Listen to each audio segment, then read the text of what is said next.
Olá, Thaís, tudo bem? Como vai? Está mutada. Agora que eu vi. Me Tudo bem? escutam? Tudo? Já é. Eu vou te jogar no telão, só um instante. Tá.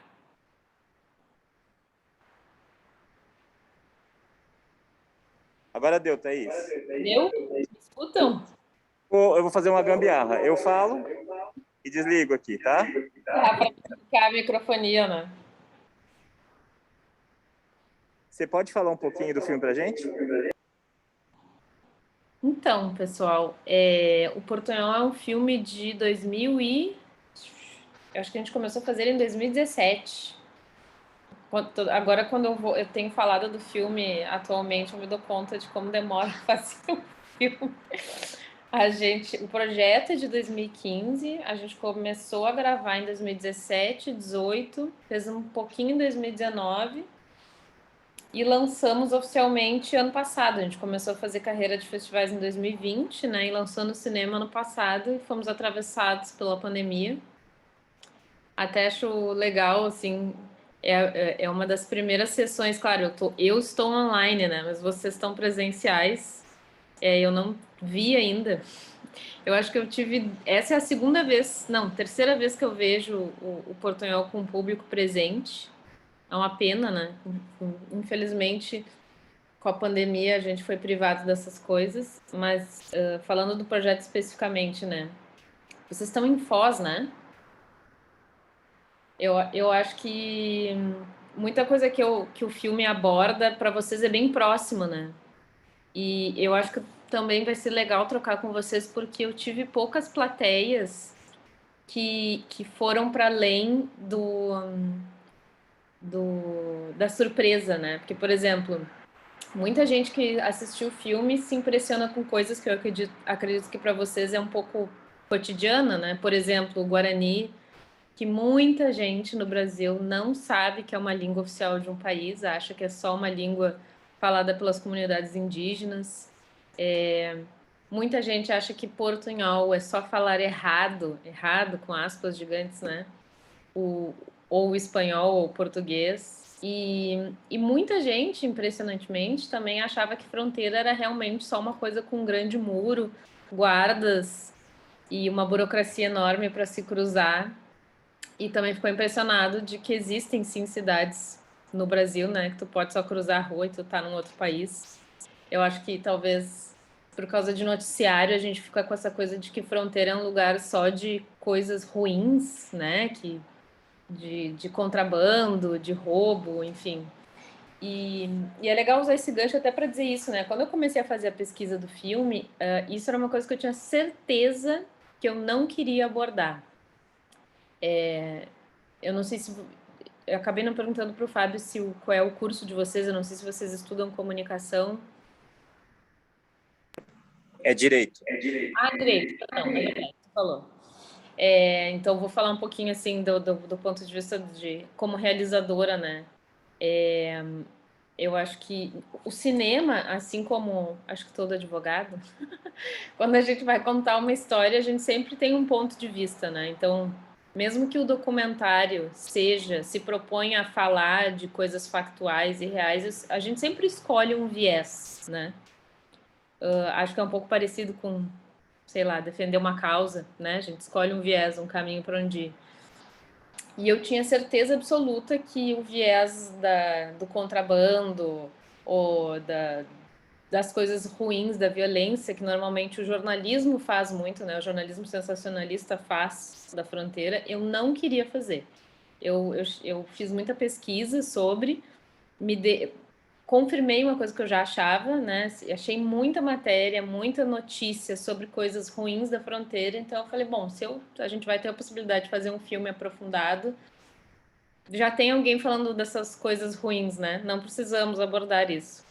Isso foi uma coisa muito legal que todas as pessoas com quem eu falei no período de pesquisa, mesmo as que não entraram, né, no filme, porque a gente acaba falando com muita gente, infelizmente nem todo mundo participa depois, né? Ficaram automaticamente muito empolgados com a possibilidade. Acho que não teve nenhuma pessoa que a gente abordou dos personagens que disse, não quero participar, porque justamente, nossa, que maravilha, alguém vai falar coisas legais da nossa fronteira, da nossa cultura, e não aquele mais do mesmo, né, de que todo mundo vem aqui fazer matéria sobre contrabando e muamba, né. Então, acho que nesse sentido a gente foi bem feliz, né. Outra coisa, é um meia-culpa, não que eu precise me explicar, mas acho importante, principalmente para vocês que são daí, né, é um filme, né, gente? Impossível num filme a gente dar conta de profundidades das coisas. E por uma questão também, assim, de orçamento, é um filme de baixíssimo orçamento mesmo tendo esses logos bonitos que vocês viram no início aí, tá? É só obrigatoriedade de contrato. A gente é um filme de bastante baixo orçamento, então tem várias coisas que não que limita, mas assim, a gente precisa fazer as coisas caberem dentro do orçamento que existe, né? Então, uma coisa que eu não podia fazer por uma questão orçamentária é eu não tinha como ir a todos os lugares que a gente queria gravar antes de gravar. Então, eu sabia que isso ia ser uma limitação do ponto de vista de visão de mundo mesmo, né? Porque eu ia estar falando de uma coisa que eu ia ter lido muito, ia ter conversado com pessoas pela internet, que foi o que eu fiz, mas eu só ia conhecer de verdade quando eu chegasse lá. Então, eu acho isso perigoso, né? O jornalismo faz muito isso, de ficar achando coisas sem saber, falando da superfície. Então, foi uma proposta estética e narrativa essa câmera que está passando, né? É um filme sobre viagem, mas também era uma forma de ser honesta, de dizer assim, bom, eu estou passando aqui e o que eu estou vendo aqui agora é isso. Não quer dizer que é a fronteira, né? Uma coisa estagnada, amalgamada, tanto que foi sem. Tem uma coisa que aconteceu sem querer, que foi mesmo pela necessidade do desespero, que vocês devem ter percebido que tem várias pessoas que a gente entrevista dentro da van, que não era uma proposta, assim, eu não tinha pensado nisso, mas a gente foi viajando com um cronograma tão apertado que sempre que acontecia um pequeno perrengue, atrasava várias coisas lá na frente, meio efeito dominó, né? Então, teve, por exemplo, a última entrevistada, que é a Suzana, que é uma querida maravilhosa, a gente se atrasou um dia para chegar porque o nosso câmera teve uma intoxicação alimentar na estrada. Então, quando eu cheguei, ela tinha uma tarde só para falar com a gente. Daí, até a gente parar, por exemplo, eu não conhecia Corumbá, não sabia onde é que tinha um lugar legal para entrevistar. Falei, vamos entrevistá-la na van e é isso aí. E aí, quando a gente larga ela para ela ir embora, é o fim do filme, é real, gente, que não é ensaiado. A gente deixou ela num lugar porque ela ia pegar um ônibus e voltar para a cidade dela, porque ela não estava morando em Corumbá na época, ela foi nos encontrar lá. Então, era uma coisa que podia dar muito errado, mas às vezes o Deus do documentário nos ajuda. Mas, que mais? E foi um filme feito em etapas, tá? Acho legal dizer isso também, né? Apesar de a gente ter feito, o grosso dele foi uma viagem de 10 dias, a gente realmente entrou numa van, saiu de Porto Alegre, que é onde eu tô, fomos até Corumbá. Depois a gente fez até o Uruguai, e aí a última leva que a gente voltou para Foz do Iguaçu em 2018, final de 2018, a gente, aí eu fui de avião. Daí não foi a van. Daí é a magia do cinema, né? Mas no que vocês viram, parece que foi tudo feito de carro. Mas a proposta era mesmo fazer isso, né? Essa câmera que viaja e tal. Não sei, Fábio, se tu quer me perguntar uma coisa específica para eu direcionar mais, assim.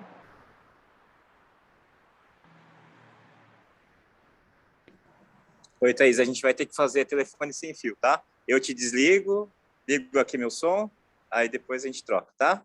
Então, só queria comentar a minha experiência particular, que eu sou filho de paraguaio. Então, meu pai é paraguaio, minha mãe é brasileira. E meu pai falava isso, eu ouvi agora, né? Já tinha assistido o filme antes, mas vendo agora os depoimentos, me lembrou muita coisa, sabe? Essa questão de sopa paraguaia em casa, é hábito que a gente tem em casa. Meu pai falava guarani, meu pai falava espanhol, falava português. Daí ele contava que os pais dele não queriam que ele aprendesse guarani, porque achavam que não era uma linguagem pura, sabe? Queriam que ele só falasse espanhol, e daí ele aprendeu na rua com os amigos. E os pais dele não gostavam, não queriam que ele tomasse tererê, porque achavam uma coisa de indígena, sabe? Todo um monte de preconceito, que os pais deles, os pais do meu pai, os meus avós, eram progressistas, eles eram do Partido Liberal. Então, eles procuravam reformar os costumes e tal. E meu pai aprendeu tudo diferente, né? Meu pai aprendeu Guarani, aprendeu a tomar tererê. Só que daí ele veio para o Brasil, ele veio fugido da guerra, ele veio aos 17 anos de idade, né? Veio só com a roupa do corpo. E ele se estabeleceu no Brasil, e no Brasil ele viveu 60 anos. Mas ele sempre morou na fronteira. Então, a gente morou em Ponta Porã, morou aqui, sabe? Ele morou em Guaíra, sempre na fronteira. E o meu pai fez algo que os pais dele fizeram com ele e fez com a gente, que ele só falava português em casa. Ele não falava espanhol com a gente. Então, eu via meu pai conversando com os amigos em Guarani, em espanhol, mas ele não falava conosco. Só quando eu viajava com ele para o Paraguai é que daí a gente era forçado a falar espanhol, né? Pelas circunstâncias. Mas em casa mesmo, meu pai não falava espanhol. É uma particularidade. Eu só realmente passei a falar espanhol quando adulto. Em casa mesmo, eu não tive do meu pai, assim, né? Essa herança, digamos assim.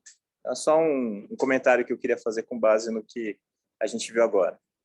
E eu queria abrir para perguntas dos alunos. Alguém tem algum comentário, alguma pergunta? Vem aqui. Você deve estar vendo, né? Estamos aqui com a turma do primeiro ano de Direito da Unioeste. Pode falar com ela. Fala o nome e... Oi, tudo bem? Meu nome é Gabriela e eu gostaria de saber em relação à sua pesquisa, se você teve algum apoio, por exemplo... desculpa. Eu gostaria de saber...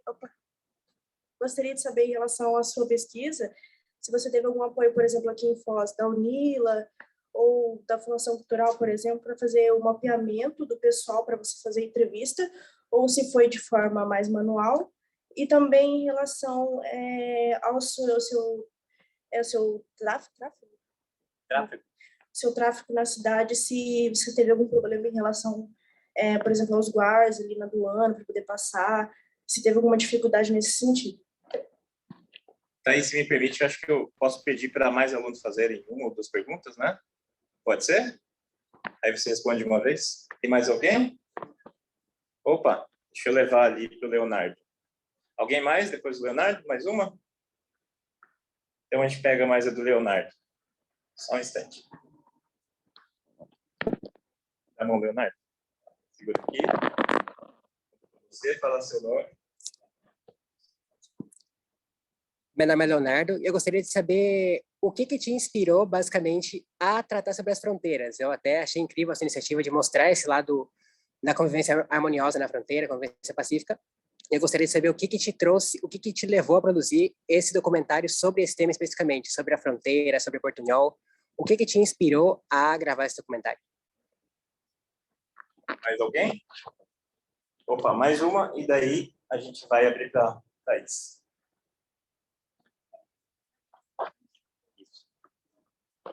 Oi, Thaís, tudo bem? Meu nome é Ellison. Eu gostaria de saber se você vivenciou alguma situação em relação aos uruguaios, paraguaios, argentinos, se eles sentiram vergonha da cultura deles em algum momento. Assim.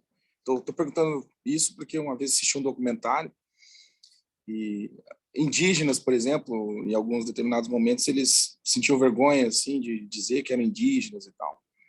E seria mais nesse sentido. Assim. Obrigado. Muito bem, então agora eu vou abrir você, só um instante. Telefone sem fio aqui, Thaís.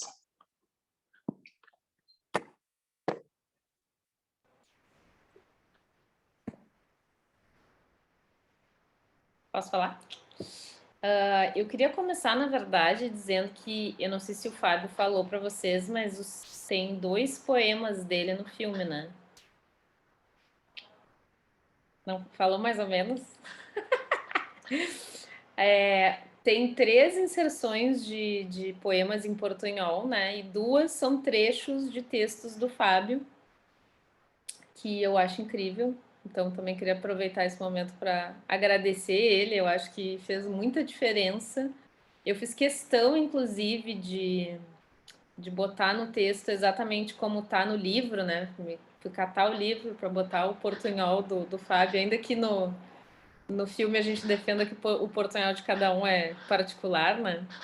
Mas é muito incrível, e depois eu quero contar uma historinha sobre o teu poema que aconteceu com o público, que eu achei interessante. Mas, voltando às perguntas.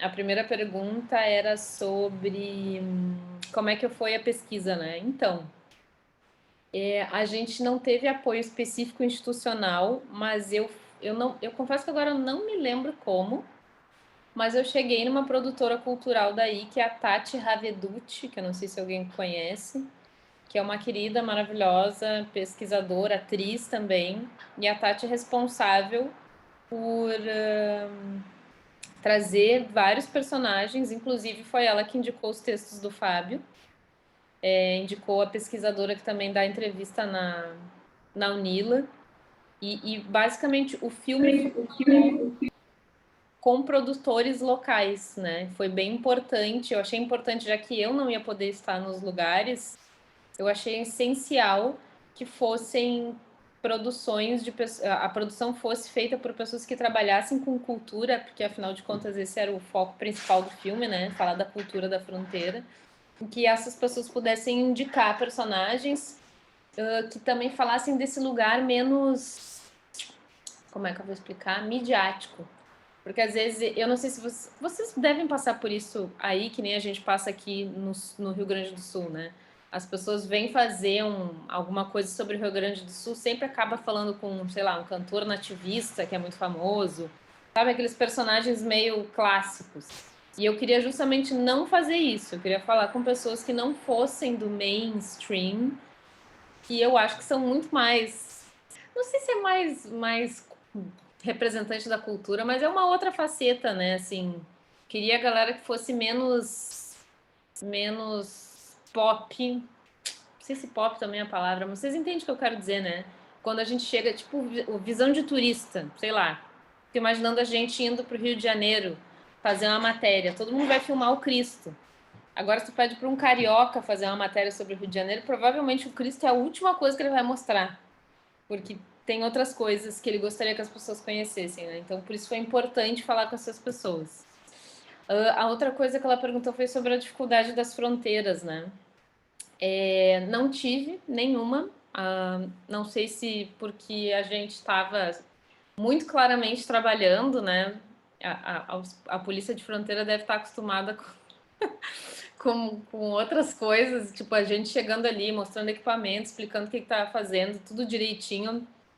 Foi bem de boa, assim. Para não dizer que não tivemos problema, no Brasil, voltando, não foi nem assim cruzando o país, a gente ainda estava no Paraná, mas teve uma polícia aí federal que resolveu encrencar com o nosso equipamento. Mas foi bem rapidinho, porque a gente tinha nota de tudo e tal. Mas assim, cruzando fronteira, nenhum problema, foi incrivelmente fácil. Fiquei até chocada, achei que ia ter que enfrentar mais burocracias. A outra pergunta foi sobre como é que surgiu a ideia, né? Então, é bem legal essa pergunta, porque assim, quando a gente faz cinema, normalmente, tá? Num contexto de Brasil, assim, como a gente ainda não tem uma indústria consolidada, é muito normal que a pessoa que tem a ideia é a pessoa que meio que levanta o projeto, né? Porque é isso, como a gente não tem indústria, é muito difícil alguém ter uma ideia de filme e contratar um diretor para fazer. Geralmente o diretor é que tem que fazer a roda girar. Mas nesse caso, aconteceu diferente. Eu gosto muito de latinidade, tenho muito interesse pela cultura dos nossos vizinhos aqui. Só que a ideia original é da produtora executiva, que é a Jéssica Luz. Ela conheceu num evento Gente, agora me deu... Ele é entrevistado no filme. Me esqueci o nome dele agora. O criador do Portunhol Selvagem. Tu quer falar, Fábio? Que eu me esqueci. É o Douglas Diegues. Isso. Aliás, deixa eu aproveitar nesse momento, telefone sem fio. A última fala daquela moça que está entre Corumbá e a Bolívia, eu acho que foi a melhor fala do filme todo. ela sintetiza muita coisa, a questão do trânsito, a questão do castelhano, né, que a gente chama de espanhol, é a melhor fala. E a Diana, agradeço a ela por ter feito a leitura do meu poema. Ela me avisou quando você já tinha passado por aqui. Aí depois eu fui ver, não sei se foi você ou foi a Tati Raveduti que entrou em contato comigo, tinha mandado uma mensagem, não sei se era pelo Instagram, pelo Twitter, para me contatar para o documentário, mas eu sou muito refratário às redes sociais, né? Agora, por questões profissionais, eu me obrigo, né, a usar o WhatsApp, a usar Twitter, e aí eu vi meses depois, vocês já tinham passado por aqui, e eu fiquei muito triste de não ter podido participar, ajudar mais no documentário. Ainda que indicando pessoas, sabe? Ainda que ajudando vocês no trânsito e tudo mais. Mas sou muito agradecido aí por vocês terem incluído 2 poemas meus, né? Parcelas de 2 poemas meus.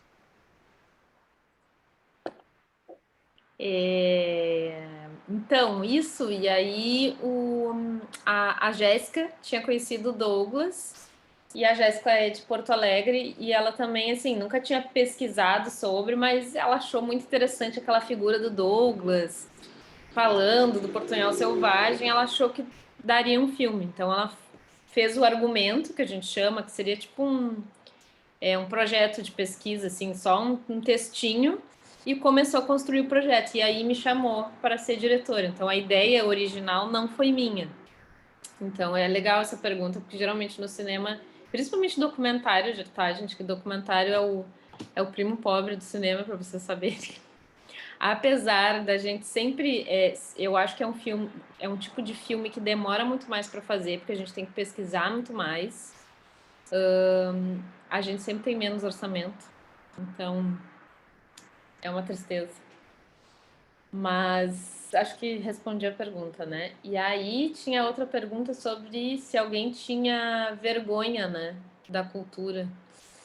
Então, dei sorte de não encontrar ninguém que tivesse algum receio de falar da sua cultura. Muito pelo contrário, né? Acho que todos os personagens que... Tanto que eu falei, quanto os que ficaram no corte final do filme, porque teve isso, teve gente que eu entrevistei que infelizmente a gente tem que cortar porque o filme tem uma limitação de tempo, né? Todo mundo é muito orgulhoso, tanto de ser da fronteira quanto das suas origens, né? Principalmente a...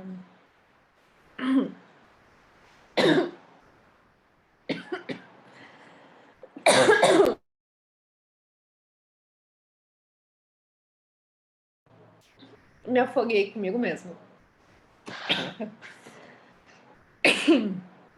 Quer dar um tempo? Vai tomar uma água.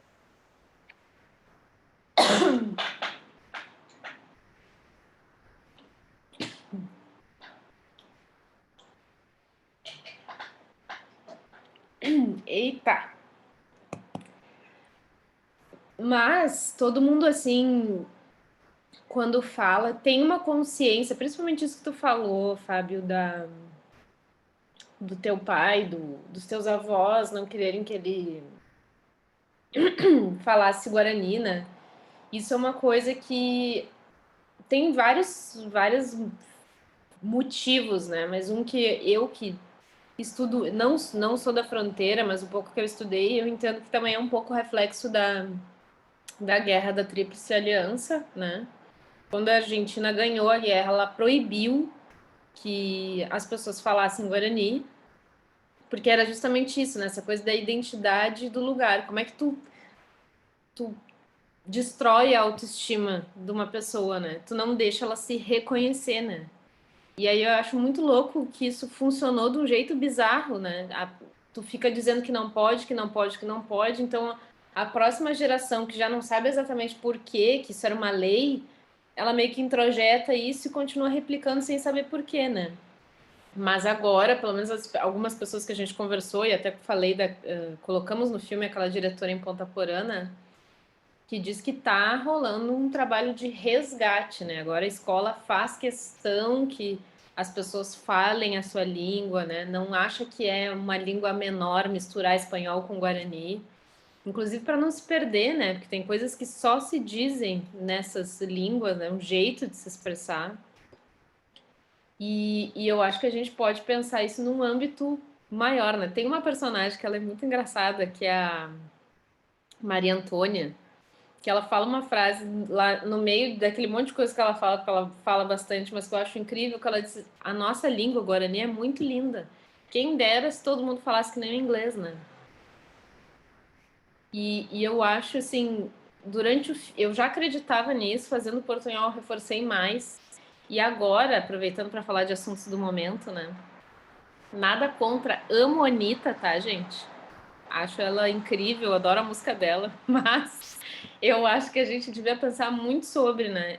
Uma coisa que me incomoda muito é esse imperialismo cultural. Todo mundo quer falar inglês, todo mundo sabe inglês, todo mundo se sente obrigado a aprender por uma questão mercadológica e a gente acaba aceitando muita coisa de fora, né? Vocês são do direito, então talvez não vivenciem isso tanto, mas eu que convivo com as pessoas que fazem publicidade, eles têm uma mania horrorosa que eu detesto, que é de tudo vira termos em inglês. Então, em vez de dizer orçamento, é budget. Tudo tem uma palavrinha em inglês. Eu acho assim, ó. É um carimbo de colonização, sabe? Não que a gente não deva aprender de novo, tá, gente? O inglês, a língua em si, não tem culpa nenhuma. É o fato de a gente enaltecer isso muito mais do que as coisas que a gente tem aqui. Eu, por exemplo, acho absurdo que nunca, nunca, jamais, nem na minha vida escolar, nem na minha vida acadêmica, eu jamais ouvi falar Guarani. Eu fui aprender isso por vontade própria, porque me interessei pela questão indígena aqui na minha cidade. Mas eu não vi, eu nem sabia. Tanto que, isso é outra coisa legal de falar. Não sei se vocês perceberam, mas quando as pessoas falam em Guarani no filme, eu deixei em Guarani. Não está traduzido. E foi de propósito. Para justamente tanto brincar com essa coisa do perdido na tradução, né? Quanto para ver escrito. Porque eu me dei conta que eu nunca tinha visto o Guarani escrito. Então, sabe, essas coisas parecem pequenas, né? Mas que, de novo, tem a ver com a nossa autoestima, tem a ver com a gente se sentir representado, né? Eu dou aula também de introdução ao audiovisual e para criança, né? E há umas 2 semanas atrás eu comecei a fazer um projeto de filme com os alunos e primeiro eles queriam fazer filme de zumbis, acabamos fazendo um filme de zumbis, acho ótimo. Mas, olha que loucura, eles queriam fazer o filme em inglês, só que são alunos de escola pública que não falam inglês. Eu disse, tá, mas como é que vocês querem fazer o filme em inglês se vocês não falam inglês? Ai, Sora, mas é que todos os filmes legal de zumbi do Netflix são tudo em inglês, então a gente tem que fazer em inglês. Acabamos, obviamente, não fazendo o filme em inglês, porque ninguém fala inglês, mas olha onde é que a gente chegou. Eles queriam, inclusive, que os nomes dos personagens fossem Kate, John, Joshua. Por que não pode ser Jurema, Oscar, Jorge, sabe? Que é o nome do pai, da avó, do tio de vocês. Por que eles acham isso menor, né? Olha o que a gente ensina quando a gente não enaltece o que é nosso, né? E, de novo, não é achar que o que é de fora é ruim, não é isso. Mas não colocar o que é de fora num pedestal. E eu acho, para mim, essa é a parte mais legal do Portunhol. Por isso que eu digo que é legal conversar com vocês que são da fronteira, que talvez vivenciem isso um pouco mais de perto, né? Mas para mim o mais legal desse filme que ele me oportunizou é conversar sobre isso, sobre se reconhecer nessa cultura de um jeito consciente, né? Porque daí a gente se dá conta de umas coisas que a gente faz meio no automático.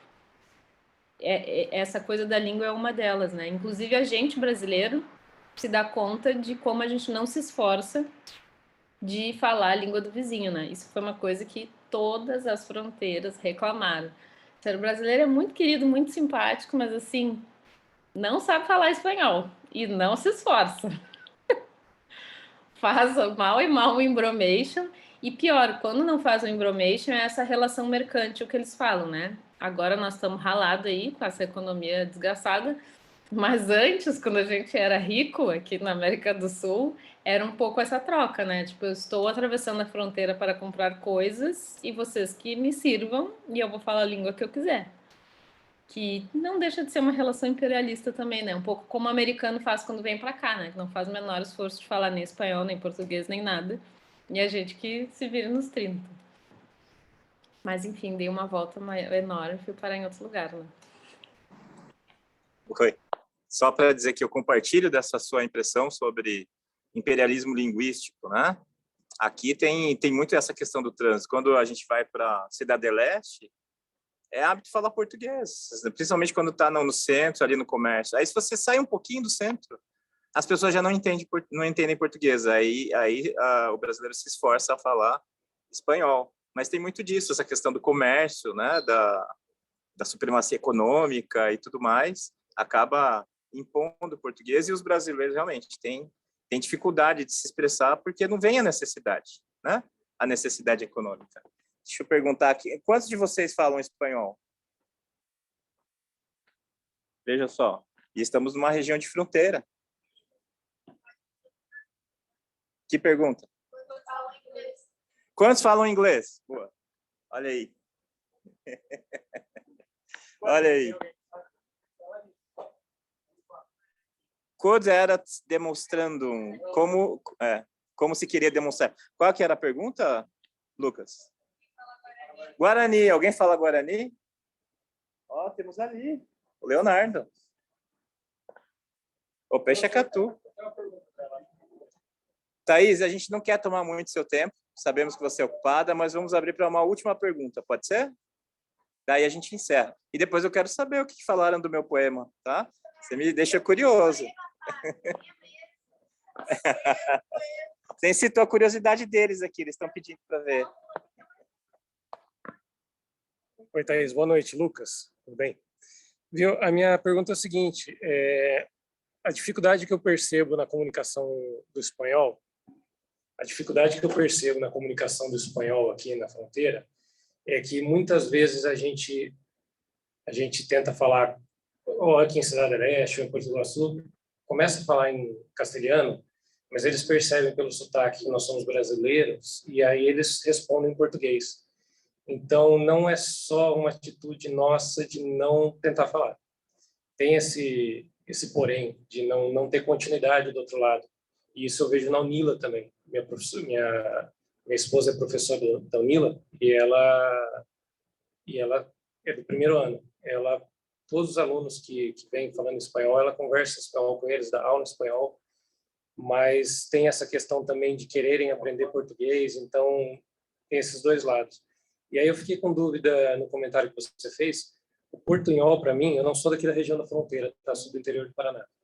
Eu estou aqui há 5, 6 anos. Sempre foi portunhol com um termo pejorativo. E qual que é essa visão que você... Eu percebi que parece que não é essa ideia de ser um termo pejorativo, de falarmos o portunhol, mas tem a questão da gente tentar falar o espanhol perfeito também, de tentar usar a gramática correta. Então, eu queria saber um pouco disso aí, como é que é essa visão do portunhol. Eu não li a obra do Douglas, o Portunhol Selvagem, eu não sei do que se trata. Então, eu queria um pouquinho mais de explanação, se é ou não pejorativo o portunhol, se o ideal seria falar corretamente, ou cada um fala do jeito que quiser. É isso. Só comentar com você algo que eu já comentei com eles, que eu falo catalão, né? E quando eu fui para Barcelona, eu queria falar catalão com as pessoas, mas ninguém queria falar catalão comigo. Eu abordava pessoas na rua, abordava funcionários, eu falava em catalão, a pessoa me olhava estranho, assim, né? E respondia em espanhol. Daí eu insistia falando, a pessoa olhava estranho e sem entender o que está acontecendo, né? E respondia em espanhol. Foi difícil superar essa barreira. Só para complementar. Vou abrir para você. Espera aí. Então, vou usar o gancho do que tu falou, Fábio, para falar sobre isso, né? O pessoal no Uruguai que tem, eu acho que essa coisa do portunhol muito mais, eles são muito mais políticos, né? Tanto que tem um movimento do pessoal no Uruguai que foi na ONU pedindo para reconhecer o portunhol como patrimônio material e tal. Eles são bem militantes nesse sentido. Ao mesmo tempo que eles são militantes, aconteceu exatamente a mesma coisa que tu disse com o catalão comigo. Eu cheguei lá dizendo que estava fazendo um filme sobre o portunhol, que eu queria mostrar o portunhol, e a grande dificuldade é isso, é fazer um filme sobre uma coisa que é invisível, que é língua, né? Então eu preciso que as pessoas falem para aparecer. E o que acontecia era automaticamente isso. As pessoas viam que eu não era dali e falavam comigo em português. Mesmo eu dizendo. E aí, quem não era pesquisador não sabia exatamente me explicar, mas teve uma professora que me usou um termo que eu achei ótimo, que ela falou que o portunhol é uma língua pantufa, que é a língua que tu bota quando tu chega em casa. Tu chega, terminou o teu dia, tu tá à vontade com com as tuas pessoas, tu fala portunhol. Então, era muito difícil eu ouvir o portunhol sem ser eu tá com a câmera ligada e alguém não tá muito prestando atenção, porque quando era para falar com alguém que não é do seu cotidiano, eles automaticamente ou botam o espanhol ou botam o português, que todos os uruguaios ali da fronteira falam muito bem também, né? Então isso é uma coisa, né? Eu acho que para eles é tão importante, talvez o catalão é um pouco nesse sentido, né? É tão representativo de quem eles são que não é com qualquer um. Não é qualquer um que pode entrar na minha casa, né? Quem é você falando catalão aqui que eu nunca te vi? E, respondendo a pergunta dele, eu confesso, assim, que fui com o coração aberto. Eu acho que o filme, Eu sempre digo para os meus alunos que eu acho que o importante é saber que perguntas tu quer responder para fazer um filme, e não fazer um filme tese. Não que tu não possa, mas eu acho que a gente sempre faz uma narrativa muito mais rica quando a gente não vai com certezas, e sim com dúvidas. Então, eu tinha noção de que eu sabia várias coisas muito gerais, né? Uma delas é que sim, para mim falar portunhol era um termo pejorativo, tipo, não fala português direito, nem espanhol, fala esse embromation portunhol aí. E terminei o filme com uma visão completamente diferente. Eu acho que portunhol é uma cultura, é um jeito de se expressar, e concordo acho que o que todo entrevistado de uma certa forma disse, que o portunhol particular, inclusive, para mim foi muito legal para desconstruir esse meu entendimento de gramática, né? Se tu escreve com 2 S, com X, com J, o que importa? Se tu entendeu o que eu quis dizer, então tá ótimo. Se entendeu o que eu quis dizer, é o que interessa, né? É importante a gente saber a norma culta para determinados espaços. Talvez, precisamos de uma regra para escrever um artigo acadêmico, para escrever uma coisa e todo mundo ficar mais ou menos na mesma página. Agora, se eu vou escrever na minha rede social, vou escrever uma mensagem no WhatsApp, vou postar qualquer coisa num lugar, o portunhol é meu, a língua é minha, né? O que me interessa é que as pessoas entendam o que eu quero dizer, ponto. Então, e eu gostaria muito que todo mundo, nós, América do Sul no geral, né, a gente se imbuísse desse entendimento, né, da língua como uma forma de se expressar culturalmente, existencialmente, sem exatamente uma regra, né, mas no sentido de entender que tem lugar para tudo. É meio isso. A gente combina que quando a gente vai escrever um artigo acadêmico, tem que usar os 2 S, o X, só para não virar uma bagunça. Mas fora disso, sabe? Não entendo por que não aceitar um outro jeito de escrever.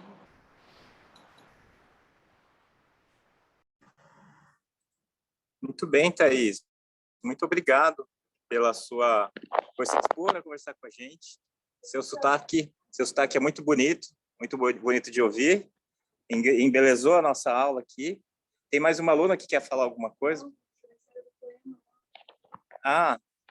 Tá perguntando do poema, eu já tinha esquecido. Hã? Na verdade... Espera aí que eu vou te abrir, espera aí.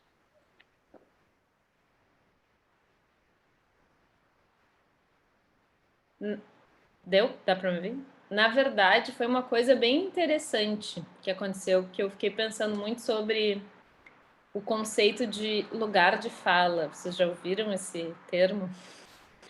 A Djamila Ribeiro, né, que é uma pensadora, filósofa aí, bem conhecida do Brasil, trouxe esse termo, e a internet, para o bem e para o mal, fez 2 coisas, uma boa e uma ruim. Uma foi, popularizou, o que é ótimo, e outra, que geralmente o que a internet faz interpretou errado. Muita gente acha que lugar de fala significa que a pessoa só pode falar de uma coisa que ela vivencia, por exemplo. eu só poderia, teoricamente, fazer um filme sobre a fronteira se eu fosse fronteiriça. Ou eu só poderia fazer um filme LGBT se eu fosse LGBT, o que não é o caso. Mas, dito isso, o que aconteceu? O poema do Fábio sempre, muita gente gosta, todo mundo comenta, pergunta quem é, porque por uma escolha estética a gente não colocou crédito, a gente botou nos créditos finais, né? Não botou ali na hora. E assim, ó, mais de uma, duas, três pessoas trans vieram me perguntar quem era a pessoa trans que tinha escrito esse poema. E eu falei, então, não é uma pessoa trans, é um professor universitário, um poeta. Mandei, inclusive, sempre mando o teu perfil do Facebook para as pessoas te conhecerem, né? E dar uma desconcertada nas pessoas. Nossa, mas é um texto, eu me senti tão representada, as pessoas trans se sentem representadas por esse conceito de fronteira, desse lugar que é várias coisas e não é uma coisa fechada. E eu achei tão bonito e ao mesmo tempo achei muito legal de puxar o tapete nesse sentido, né? Porque todas as pessoas tinham certeza absoluta que quem escreveu foi uma pessoa trans, porque só uma pessoa trans poderia entender esse significado. E eu falei, então vocês estão precisando ir mais para a fronteira, conversar com as pessoas de fronteira para, sabe, para se reconhecer nisso, né? E eu achei uma história legal, achei que tu ia gostar de saber dessa. Eu acho engraçado, porque assim, engraçado no sentido de puxei o tapete das pessoas porque elas tinham certeza, sabe? Tu não acreditou o poeta trans que escreveu isso? Não, acreditei, mas lamento dizer, não é um poeta trans. É um homem cis, né, Fábio? Não falei errado, né? Homem cis hétero. E aí achei legal pra gente pensar sobre tudo, sobre a nossa identidade, inclusive como tudo é fluido, né? Como a gente não cabe em caixas. Muito legal saber disso, Thaís. Muito bom esse testemunho. A gente escreve e dá asas, né? O texto adquire asas, voa por si próprio. O autor não é mais dono dele depois que escreveu, né? E a gente nunca sabe onde ele vai parar. E você está me dando uma perspectiva que eu não tinha. Muito bacana, gostei bastante de saber disso. Sobre lugar de fala, nos anos 70, né? O termo foi criado nos anos 70 na França, mas era mais assim, mais no sentido de identificar, né? Da onde você fala, qual é essa condição, qual a circunstância. Você é homem, você é mulher, você é da periferia do centro, é do centro da periferia, centro do centro, periferia da periferia, conceitos sociológicos. Mas não havia esse sentido, essa conotação de exclusão, né? Como você falou. Subverteu completamente o sentido do lugar de fala. E não sabia que eu também estava subvertendo o lugar de fala com esse meu poema. Fiquei bem contente e lisonjeado de saber. Desculpa te interromper, mas é preciso ir porque eu pego transporte coletivo, tá bom? Tá bom. Thaís, muito obrigado. Agradeço muito pela sua participação, pelo bate-papo. Adoramos o filme. Eu pedi para eles fazerem uma resenha, né? O que eu pedi para vocês fazerem? Relatório do filme. Aí, quem sabe eu compilo e mando para você, tá? Para você também ter um retorno da sua obra, tá? Assim como eu tive agora, você me proporcionou e eu gostei bastante, eu vou te proporcionar isso também, tá bom? Muito obrigado, boa noite, vou só abrir para você dar seu tchau e a gente encerra, tá? Muito obrigada, muito o convite mesmo. Eu gosto muito, muito, muito de falar sobre tanto esse projeto, a gente que faz projeto cultural, acho que o Fábio também entende, né? Gosta de saber que as pessoas leram as coisas, o que elas sentiram. Então, eu agradeço muito, muito esse espaço de troca. E, de novo, para ti, Fábio, agradeço muito. Tu já te falei, tu está vendo aí como é verdade, né? Como o teu poema fez toda a diferença na narrativa do filme. E desejar sorte para vocês, gente. Primeiro semestre de Direito. Tem bastante estrada aí. Obrigadão. Um beijo para vocês. Obrigado. Tchau.